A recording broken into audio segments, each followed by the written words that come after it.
From last night's crash between a commuter train and a steam train near Brooklyn, north of Sydney, is 6. 3 women, 2 men and a 14-year-old boy. This morning the tangled trains were parted, and to the relief of rescuers, fears other bodies could be in the wreckage were unfounded. 106 people were injured and spent the night in hospitals around the area. New South Wales Transport Minister Bruce Baird has expressed his sympathy to the relatives and friends of those who died and has ordered an inquiry to ensure the tragedy never happens again. This report from Harry Potter on the horrific accident.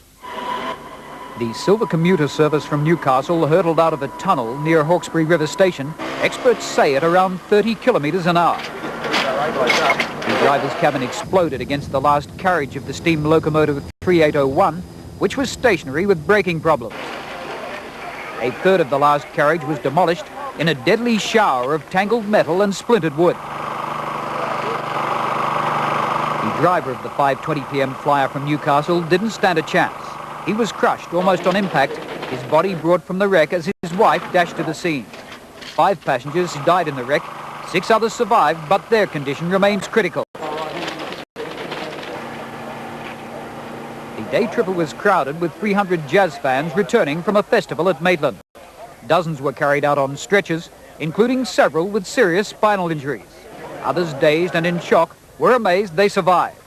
There was a bang, everything went black, and then I ended up pitched down the stairs on the floor and everybody else was all on top of me. I consider myself very lucky because it was terrible. It was just a terrible accident. You can imagine the distress of relatives, hundreds of them waiting at platforms in the city when they learn of the collision. They rush here and try to get past police barricades to learn if their loved ones are alive or dead. So you had 4 children on that train? Yeah. And all of them are... They're all okay. RSL and police boys clubs nearby became emergency aid stations after the injured were ferried out. State Coroner Kevin Waller was there to see firsthand yet another New South Wales disaster before he conducts the inquest. There are quite a number of bodies in there. Of course, very harrowing as usual. It's just staggering. Another one in the series, Mr. Waller? But yet another one, this time with the railways. It's something different, but it just seems to be no end to it. Investigators know both trains were stopped while the locomotive advised it had braking problems. It's been suggested a passenger on the 3801 pulled an emergency brake handle inside a carriage.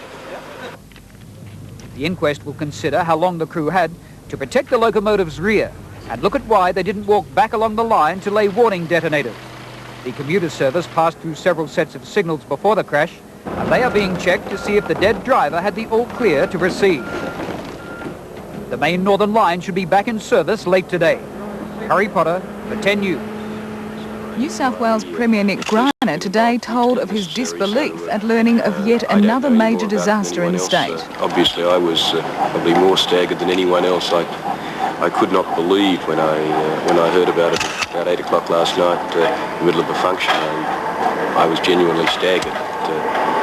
New South Wales had another accident, another disaster of this kind.